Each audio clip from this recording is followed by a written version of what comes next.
하나님의 말씀은 창세기 22장입니다.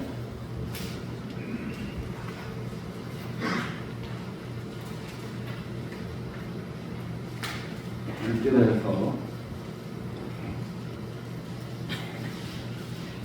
19절까지 읽겠습니다. 그 일 후에 하나님이 아브라함을 시험하시려고 그를 부르시되 아브라함아 하시니 그가 이르되 내가 여기 있나이다. 여호와께서 이르시되 내 아들 내 사랑하는 독자 이삭을 두고 모리아 땅으로 가서 내가 내게 열어준 한 거기서 그를 건져오리라. 아브라함이 아침에 일찍 일어나 나귀의 안장을 씌우고 두 종과 그의 아들 이삭을 데리고 너희의 쓸 나무를 쪼개어 가지고 하나님이 자기에게 열어주신 곳으로 가더니 제3일에 아브라함이 불을 들어 그곳을 멀리 바라보니라. 이에 아브라함이 그들에게 너희는 나귀와 함께 여기서 기다리라. 내가 너희와 함께 거기 가서 예배하고 내가 너희에게로 돌아오리라 하고 아브라함이 이에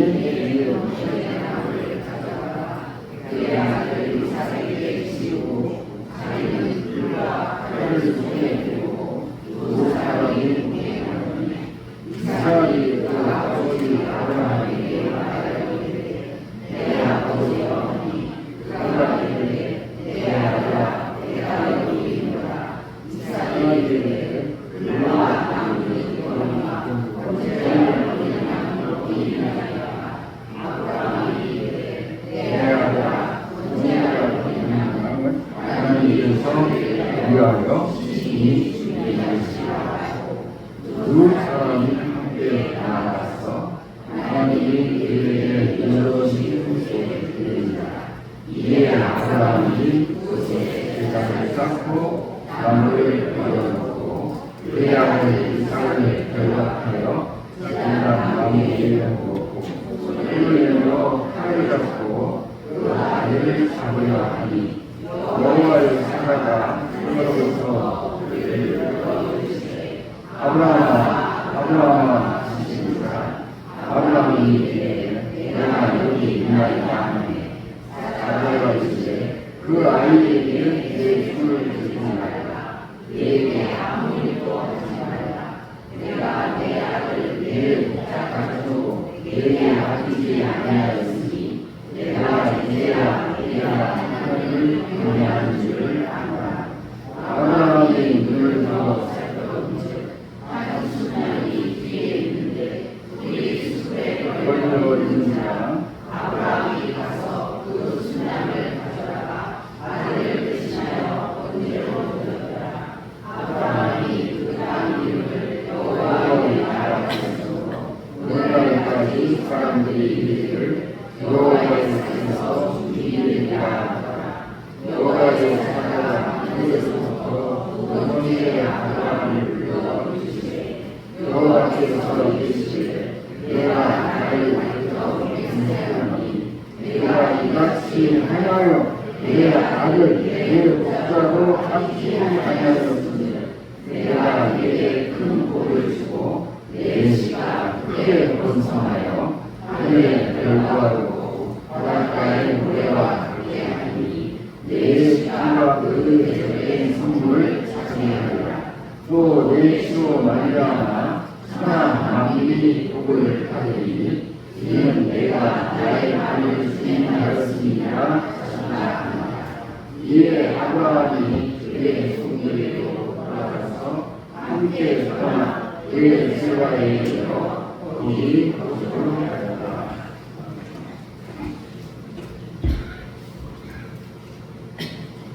오늘 주일은 연인주일과 다를 것은 없습니다만 그러나 우리들은 마지막 또는 처음에 특별한 의미를 두기를 좋아합니다.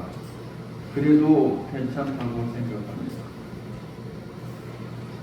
한 2주 이상 제가 좀 많이 고생을 했습니다.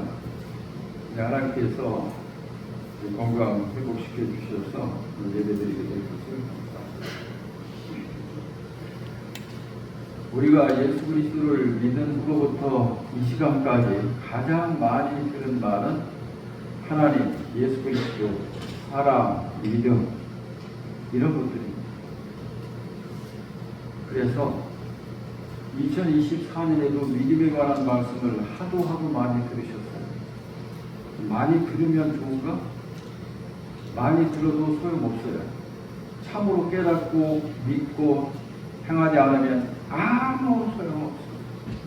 오히려 죄책감만 쌓이는 거예요. 나는 우리 그리스도인들, 우리 교회들이 죄책감에 짓눌려 살기를 원하지 않습니다. 저는 지금까지 우리들이 믿음에 관해서 믿음은 이런 것 저런 거 많이 말씀했지만 그것들을 다 녹여서 오늘 낮과 그리고 밤과 수요일 저녁에 다른 말로 우리가 정말 알아듣기 쉬운 다른 말로 믿음을 설명하려고 하는데 그 믿음을 저는 그 믿음이라고 했습니다.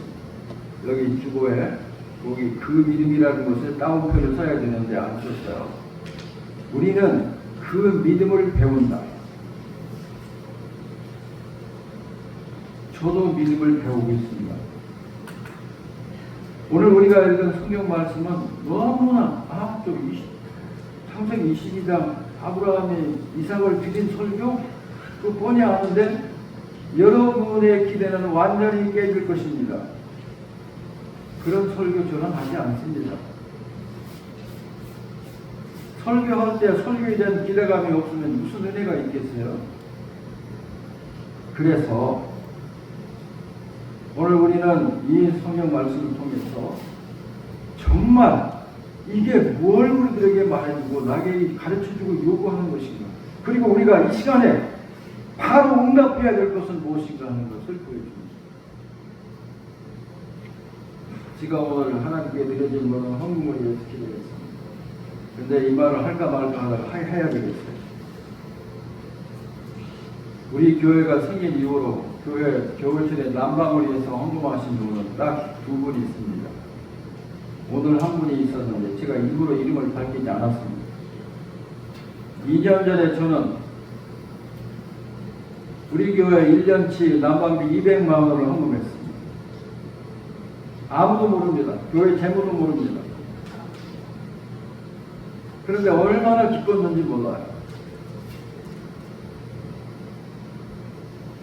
4개월 동안 겨울철 난방비 200만 원을 매달마다 제 이름으로 제가 결제했습니다. 교회 재무도 회계도 아무도 몰라요. 2년이 지났으니까 말씀드리는 거예요. 우리 교인들이 이 추운 겨울에 와서 따뜻하게 예배를 드리는 것이 얼마나 나에게 기쁨이었는지 모릅니다. 그런데 오늘은 우리 여기 앉아 계신 성도님 중에 한 분이 난방 헌금을 드리셔서 너무 좋아요. 겨울철이 되면 예배의 장소가 따뜻해야만 우리가 예배드리는데도 편안하고 내가 어떻게 하면 교회를, 어떻게 하면 하나님을 예배하는 일에 도움이 될까 생각하면 이런 아름다운 생각이 떠오릅니다. 저는 한 번도 뭐 해라고 그렇게 해본 적이 없습니다. 뭐가 필요하면 제가 먼저 합니다. 그리고 기다립니다. 몇 년이고 기다립니다.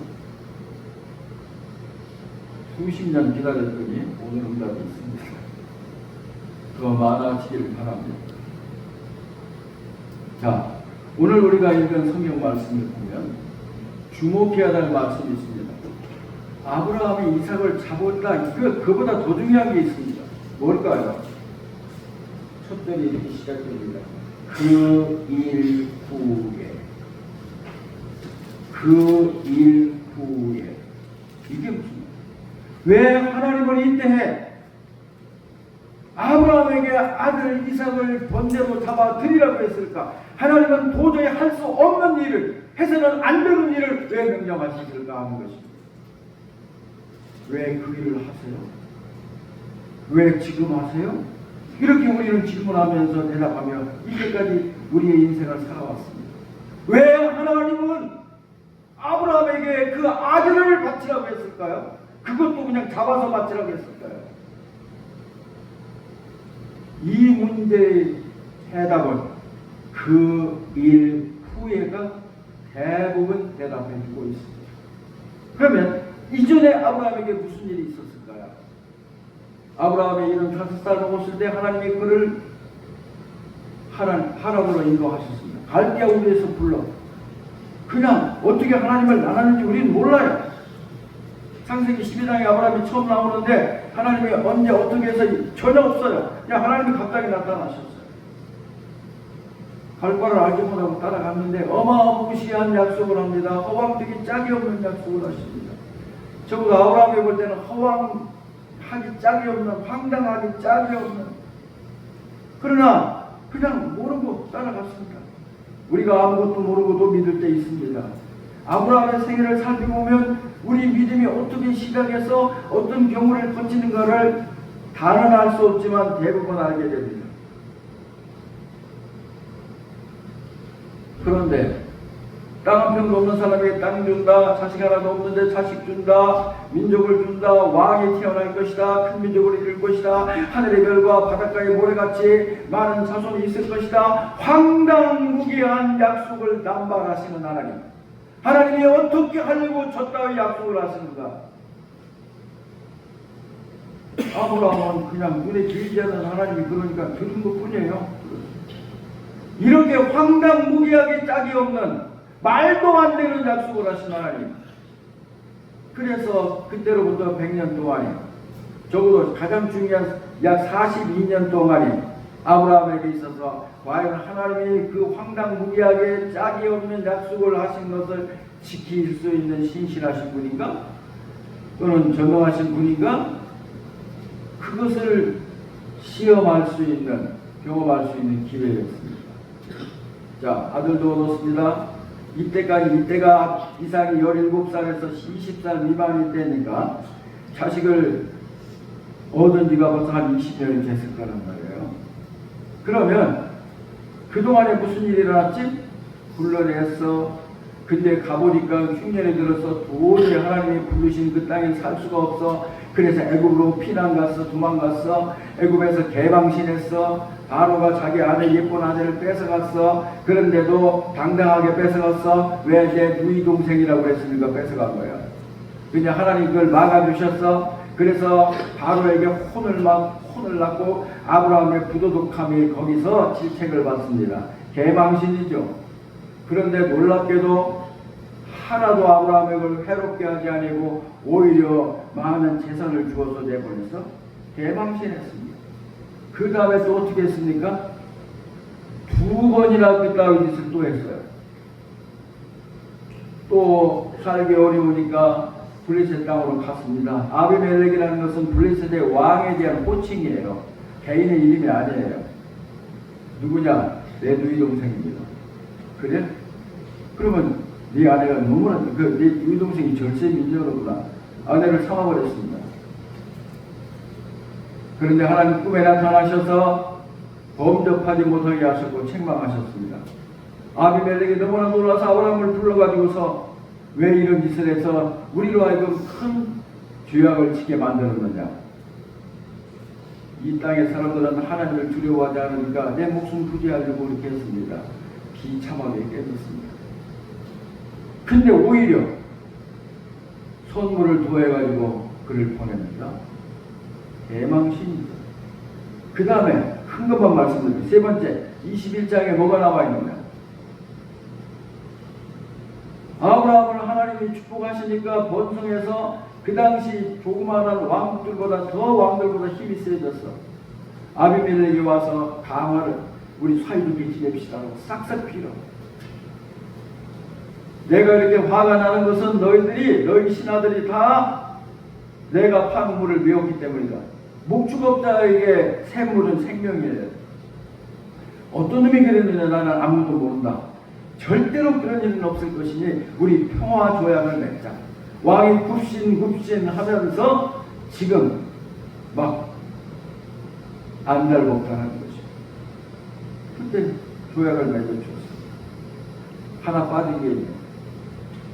소돔과 고모라에 살던 롯이 잡혀갔을 때 자기 집에 있는 가병을 데리고 가서 연합군을 파하고 잡혀간 모든 사람을 구해오고 어마어마한 노획물을 가지고 왔으나 단 하나도 자기 것으로 담지 않았습니다. 그 얘기예요. 이 일 후에 지난 40년 동안 아브라함에게서 무슨 일이 일어났느냐? 저에게 말하자면 지난 82년 동안 너에게 무슨 일이 일어났느냐? 여기 계신 한 분 한 분에게 무슨 일이라? 황사모 집사 너에게는 지난 몇십 년 확실히 모르겠어. 하여튼 그 나이만큼 살게 있는데 너 뭐 했어? 이렇게 물어보시는 거예요. 그 일 후에 아브라함의 모든 일들은 우리가 볼 때는 정말 하나님 불공평한 하나님, 막 덮어주시는 하나님, 지 마음대로 하시는 하나님처럼 느껴질 만큼 아브라함을 보호해 주셨어요. 그렇게 부끄러운 일을 행하였는데도 불구하고 하나님은 오히려 그걸 덮어주시고 그에게 권위를 주시고 그에게 용기를 주시고 재산을 주시고 권력을 주셨어. 왕들이 와서 급신하게 만들었어. 이 정도 되면 어떨까요? 저와 여러분에게 개인적인 삶에 있어서 이 정도로 하나님의 도우심과 하나님의 복주심이 있어서는 우리는 과연 지금 어떨까? 오늘은 어떨까요? 괴는 게 없죠. 괴는 게 없어. 왕들도 쩔쩔매. 아무도 그를 해칠 사람이 없어. 부족한 것이 하나도 없어. 다 얻었어. 그러면 어떨까요, 사람이? 이 말이 그 일 후에입니다.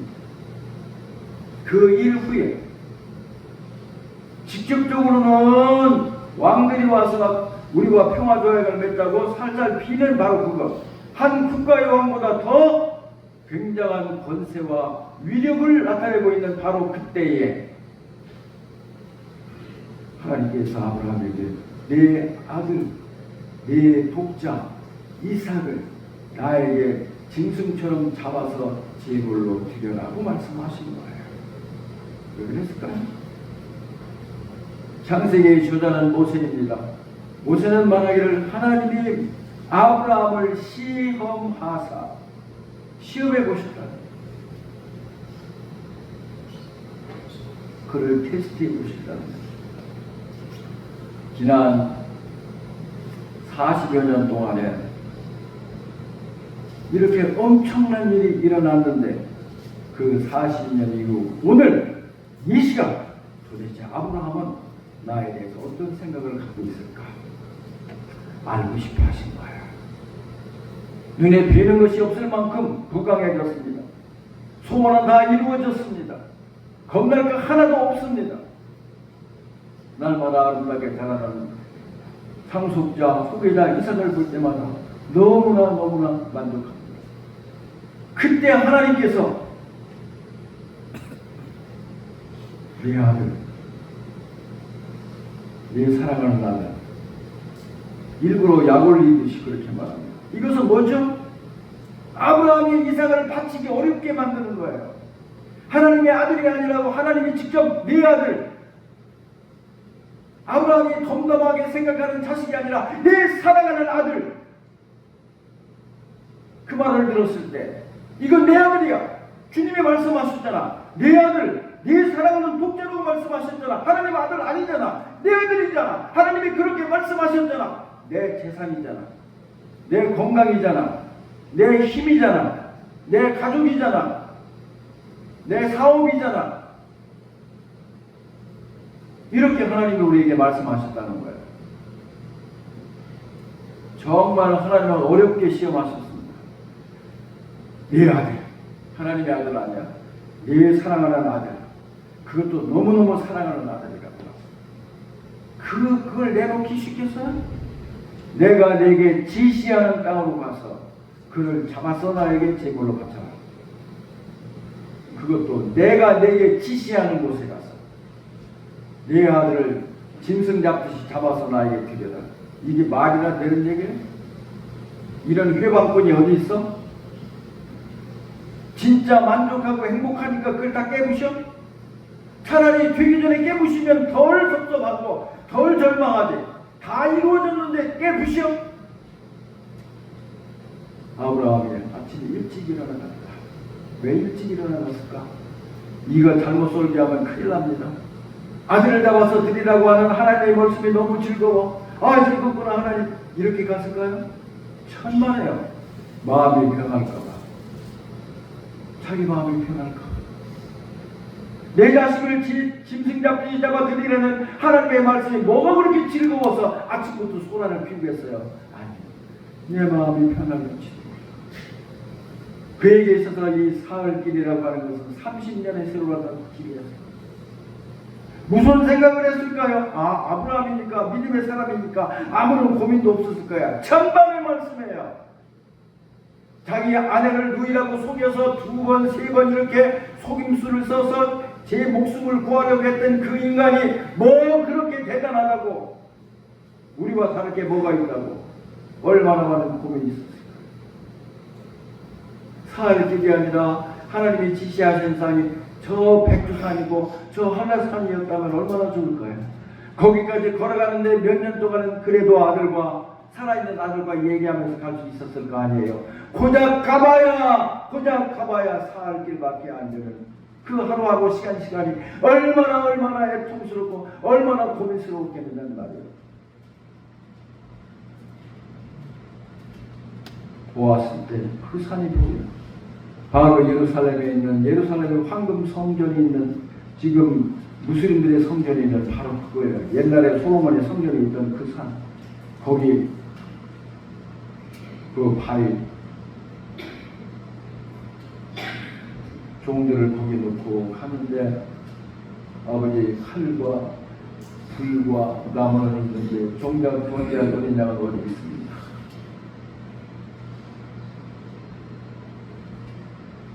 이삭이 그 처음 물어봤겠어요? 성경은 생략하고 있을 거예요. 출발하면서부터 이삭은 생각했을 거예요. 이상하나? 어디 있지? 거기가 사실려나? 아니, 우리 집에 이렇게 양떼가 많고 양이 많은데 뭐 굳이 사실까? 먼 길이니까 거기에 사서 드리려고 하나? 그러나 딱 도착해서 이제 산에 올라가자 그랬는데 그때까지도 아버지는 양을 사지 않았습니다. 근데 그때 의문이 생긴 거야. 아버지, 하나님께 드릴 번제할 양은 어디 있습니까? 여기 아브라함이 이렇게 말, 하나님이 자기를 위하여 예비하시리라. 여기서 우리가 바로 아브라함의 이름을 볼 수 있습니다.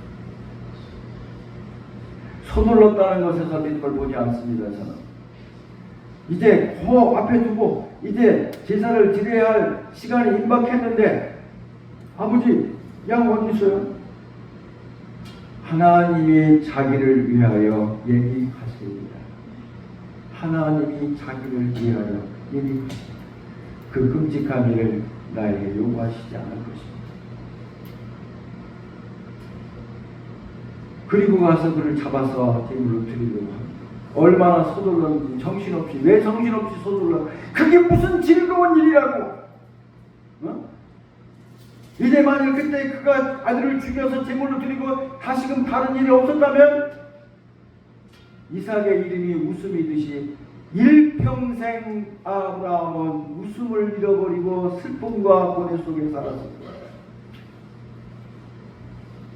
그때 하나님이 당황한 적은 이때밖에 없어요. 성경 전체 하나님이 세상을 만드시고 인간을 만드시고 하나님이 조급하셔서 당황해서 아브라함아 부르신 적은 단 한 번밖에 없습니다. 왜 그랬을까요? 빨리 제사 드리고 싶고 빨리 하나님 명령대로 행하고 싶어서? 아닙니다. 왜 아닐까요? 성경에 아니라고 하는 말씀이 없는데 왜 아닐까요? 아브라함은 좋아요. 여러분과 똑같은 인간이니까 절대 그렇게 할 수 없습니다. 그런데 자기 마음이 변심할 것 같으니까 급하게 칼을 가슴에 꽂으려고 하는 그때 하나님도 너무 놀랐어요. 그렇게까지 신속하게 할 줄은 몰랐어. 아브라함아, 네 아들에게 손대지 마. 네 아들에게 손대지 마. 하나님을 당황하게 만들 만큼 속도감 있게 빠르게 하나님 앞에 순종하더라고요. 그러면서 뭐라고 했어요? 오늘 제가 이 말씀을 드려요. 네가 네 아들, 네 사랑하는 독자 아들도 아끼지 아니하였습니다. 아끼지 않았다. 믿음이 뭐라고요? 하나님 앞에 아무것도 아끼지 않는 것이 믿음이에요. 아브라함을 통해서 우리는 이것을 배웁니다. 하나님이 우리에게 무엇을 명하셨든지, 무엇을 요구하셨든지, 무엇을 하라고 하셨든지, 하나님 앞에 아깝지 않습니다. 하나님 아깝지 않습니다. 예, 아까워하지 않겠습니다. 여기 있습니다라고 드리는 것이 바로 믿음이라는 거예요. 아브라함의 믿음은 하나님에게 아무것도 아끼지 않은, 아까워하지 않은 것이다.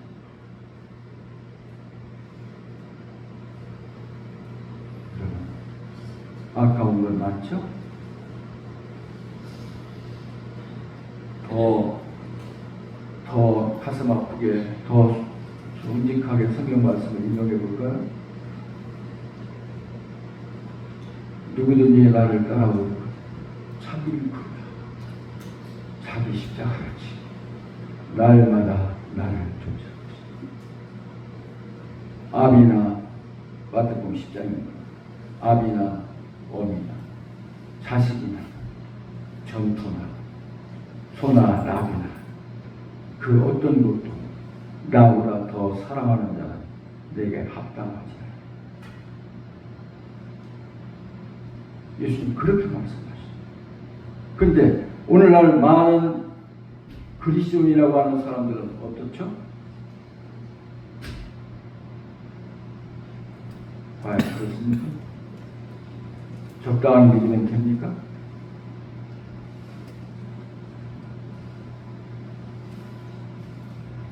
그러면 아브라함에게 이렇게 말씀하신 하나님은 그렇게 말할 수 있는 자격이 있을까요? 네가 네 아들, 네 사랑하는 아들도 내게 아끼지 아니하고 드렸으니 내가 이제야 네가 나를 경외하는 줄을 알았노라. 이게 무슨 생뚱같은 말씀. 하나님은 전지전능하신 분 아니에요? 하나님 이전에 몰랐단 말이에요? 성경을 읽을 때 많은 의문을 제기해야 됩니다. 무조건 믿는 게 아니에요.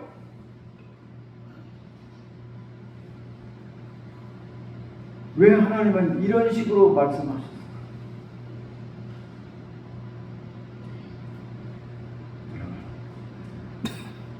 예수 믿는다는 게 도대체 뭐예요? 뭐예요? 우리는 이 말씀과 똑같은 말씀에 로마서 8장 32절에 있음을 믿습니다. 아니 믿는 게 아니라 압니다. 자기 아들을 아끼지 아니하시고 우리 모든 사람을 위하여 내어주시니가 어찌 그 아들과 함께 모든 것을 우리에게 주시지 않겠느냐. 똑같이 자기 아들을 아끼지 아니하시고 우리 모든 사람을 위하여 내어주신 죽음의 제물로 내어주시니가 어찌 그 모든 것을 우리에게 필요한 모든 것을 주시지 않겠느냐. 이 말씀이 제 일생 동안의 신앙의 모토입니다. 표라고요. 나 같은 사람을 위해서 아들까지도 아끼지 아니하셨는데 그분이 나에게 뭘 아끼시겠는가. 이 말씀이 제 일생을 인도했습니다. 사랑하는 것입니다. 하나님께 아끼는 것이 뭔가 생각합니다. 뭐를 아끼십니까? 시간을 아끼십니까? 돈을 아끼십니까? 자식이 하나님보다 훨씬 중요합니까? 우리는 삼성그룹의 이건희 회장이 그 유명한 말을 합니다. 삼성의 경영을 확 바꿔놓은 말이 있죠. 아내와 자식 외에는 모든 것을 바꿔라. 그때부터 삼성은 세계적인 기업이 됐습니다. 아내와 자식 외에는 다 바꿔라. 그런데 주님은 그보다 훨씬 심하십니다. 부모나 아내나 자식이나 딸이나 전토나 그 어떤 것도 나보다 더 사랑하는 자는 내게 합당치 않다. 근데 우리는 계속해서 나는 예수를 믿습니다. 나는 예배드립니다. 나는 헌금도 합니다. 나는 봉사도 합니다. 그러니까 나는 합당하지 않습니까? 그게 자칫 잘못하면 신앙이 아니라 종교화라고 부르는 거예요. 종교화. 주님이 정말 원하시는 것은 저 자신이고 여러분 한 분 한 분의 그 자신, 여러분 자신들입니다.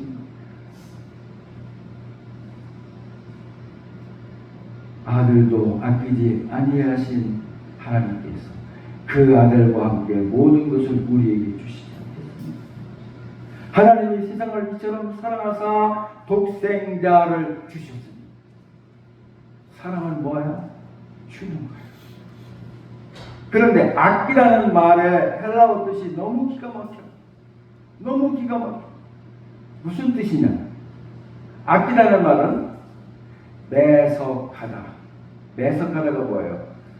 아, 금년에 고추 농사가 잘못돼서 미리 그것을 파악한 사람이 전국의 자기 관련 사람들에게 야, 고추를 사 모아라. 고추를 있는 대로 다 사 모아. 그걸 뭐라고요? 매석한다고 말해요. 싹 끌어 모아서 창고에다 딱 쟁여놓고 김장철이 딱 됐습니다. 아무리 김장을 하려고 찾아보지만 고추가 없어. 그러면 고추값은 하늘처럼 올라가는 것입니다. 이것을 우리가 매점매석이라고 말해요. 근데 놀랍게도 아끼라는 말의 헬라어 본래 뜻은 매점하다는 뜻이에요. 다 끌어모으다. 두 번째, 속량하다. 다시 산다. 뭘 팔았어. 그런데 알고 보니까 그게 허름한 그릇인 줄 알고 팔았는데 그게 국부급이야. 그러면 어떻게? 팔아버린 것을 다시 산다는 것이 속량이에요. 자, 아끼다는 말은 그게 너무나 귀해서 내 모든 것을 주고 다시 산다는 뜻이야. 세 번째 뜻은 뭐예요? 회복하다. 그때가 좋았어. 이 집은 최신식으로 가꾸는 것보다 옛날의 모양, 스타일을 유지하고 그렇게 하는 것이 훨씬 아름답고 훨씬 더 값이 나가는 거예요. 잃어버린 것을 다시 회복하기 위하여 전 재산도 줄 수가 있어. 바로 그런 뜻이에요. 근데 그렇게 하지 않았다는 거예요. 매섭매적하지 않았다.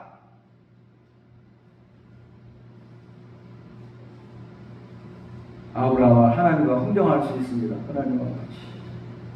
제발 제 모든 것을 다 드릴 테니까 2, 3만원 살려주세요. 그렇게 속량해달라고 할 수 있잖아요.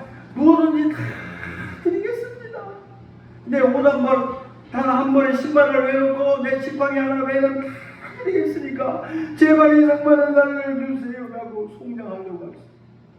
속량을 포기했다는 거예요. 여러분이 정말 아끼는 것이 도대체 뭡니까? 있습니까? 예수님을 헐값에 팔아버린 유다를 얼마나 욕하는지 모릅니다. 은 30냥에 팔았습니다. 여러분, 우리는 예수님을 판 적이 없습니까? 그 째째한 것 때문에 예수님을 팔아본 적 없어요? 우리는 과연 가룟 유다를 정죄할 만한 자격이 있습니까? 믿음은 뭡니까? 믿음은 하나님에게 아무것도 아끼지 않는 것이죠. 아끼지 않는 것. 아끼지 않는 것.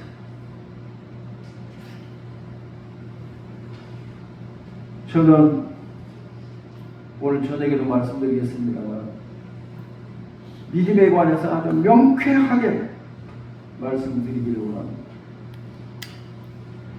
네 아들, 네 사랑하는 아들, 하나님이 시험하십니다. 근데 아브라함은 근데 정말 놀라운 일이 벌어지고 말았습니다. 저는 이런 말씀을 볼 때마다 정말 가슴이 떨리고 아브라함이 충분하게 믿음의 조상이 되기에 충분하다고 그랬습니다. 자, 여기 보면 16절에 보면 여러분도 보세요. 22장 16절을 읽어보겠습니다. 이르시되 여호와께서 이르시되 내가 나를 가리켜 맹세하노니 네가 이같이 행하여 내 아들 내 독자로 아끼지 아니하였으니. 여러분, 아니 하나님이 뭐 자손들에게 복을 준다는 것보다 더 심각한 것은 하나님이 어떻게 인간에게 맹세하실 수 있느냐는 말이오. 하나님이 아브라함에게 말씀하시고 세상에 이런 일이 있을 수 있어? 하나님이 말씀하시고 내가 맹세한다. 내가 내 이름으로 네게 맹세한다. 이렇게까지 하십니다. 무엇 때문에? 네가 그렇게 행하였으므로요. 생각했기 때문이 아니야. 내가 이와 같이 행하였으므로 네가 내게 대해 아무것도 아끼지 말아야지라고 모든 그리스도는 생각합니다. 그런데 주일날이 됐어. 또 뭐 친척이 뭘 한대. 또 친구가 갑자기 온대. 오늘은 하나님 이해해 주세요. 이렇게 할 수 있잖아. 이렇게 하는 사람 엄청나게 많잖아요. 하나님 우리에서 요만큼도 양보하지 않아. 제가 얼마나 많이 말씀드렸어. 만일 그런 일이 주일날에 있으면 미리 전화하세요. 전화는 어디다 쓰는 거예요? 만일 우리가 보이금을 내거나 우리 추가금을 낸다면 미리 전화하세요.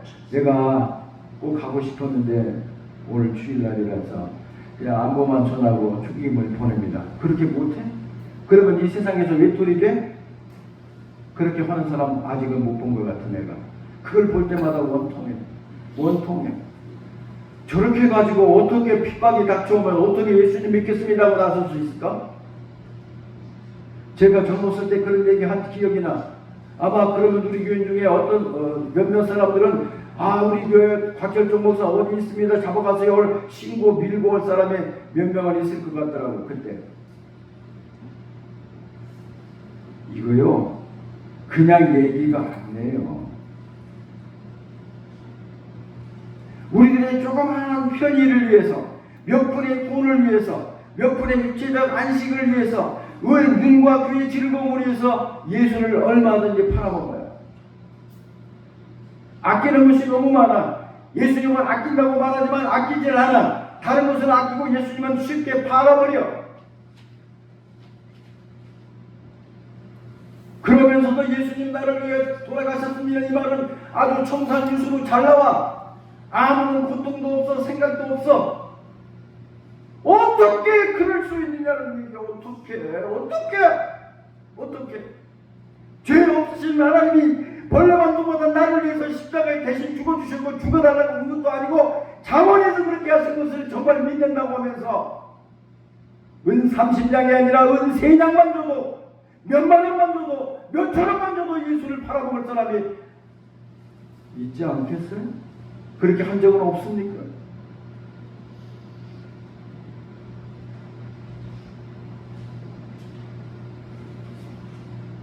물론 저는 여러분에게 설교할 때 목회자의 기준을 가지고 설교할 유혹을 많이 받습니다. 그러나 저는 깨달았어요. 아니지. 그분들은 다른 생업이 있고 그 일을 위해서 생활을 해나가야 할 분위기가 나와는 다르다는 걸 인정합니다. 나보다도 여러분은 최전선에서 믿음의 정말 보병으로서 정말 죽기 살기로 싸우면서 한 주간을 보내셨습니다. 그렇다고 해서 제가 하나님이 우리에게 분명히 말씀하신 우리 믿음의 정도를 낮춰야 됩니까?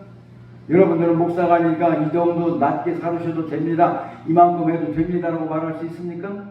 여러분은 그저 목사가 아니니까 그저 주님보다 더 아끼는 것 있어도 괜찮습니다라고 말해야 됩니까? 그러고 싶은 마음이 있다면 당장 목사 좀 그만둬야지. 오늘 저와 여러분에게 2024년의 이 마지막 시간에 하나님이 나의 아무개야 예수, 너는 내 아들, 네 독자 아무개보다 나를 더 사랑해서 아끼지 아니하였어. 내가 나에게 맹세하노라. 내가 너를 인정하노라. 내가 내게 복을 주노라. 그렇게 하시면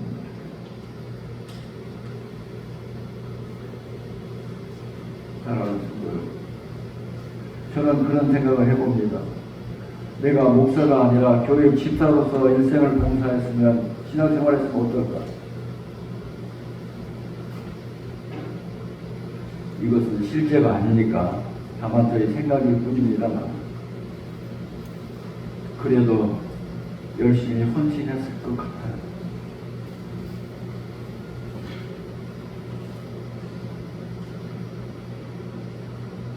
여러분에게 죄책감을 주고자 이런 설교하는 거 아닙니다. 그냥 차성으로 믿지 말자는 거예요. 이제까지 믿어온 방식으로 그거 새로운 거래. 평지풍과 일으킬 거 뭐 있어. 그냥 하나님은 자비로우시고 은혜로우시고 다 용서하시는 거니까 하나님을 그렇게 우습게 여기지 마세요. 하나님을 그렇게 우리가 생각한다면 하나님을 모독하는 거예요. 바보 멍청이 같은 하나님으로 만드는 거예요. 외할머니 같은 하나님으로 만들고 싶은 거예요. 이것을 깨달은 사도 바울이 뭐라고 말했습니까? 나를 위하여 대신 주님께서 죽어주신 것을 고린도후서 6장에 나와요. 우리로 하여금 나를 위하여 죽었다가 다시 살아나신 이를 위하여 살으라고 죽으신 것이다. 예수를 위해서 살으라고, 예수를 위해서 죽으라고 그렇게 하신 거죠. 예수님이 나에게 그렇게 좋은 일을 하셔서 됐지 뭐, 난 믿으면 구원받아. 이런 천박한 신앙은 우리의 삶에 무슨 변화가 있어요? 무슨 생각의 변화가 있느냐 이 말은. 10년 전이나 20년 전이나 30년 전이나 지금 똑같다면 이게 산 그리스도인이란 말이에요. 아니잖아요. 그러므로 믿음은 뭐예요? 하나님에게 아무것도 아끼지 않는 것. 하나님이 나에게 무엇을 하라 하시든 무엇을 명하시든 간에 신속하게 순종하는 것. 이것이 아브라함의 믿음. 그 믿음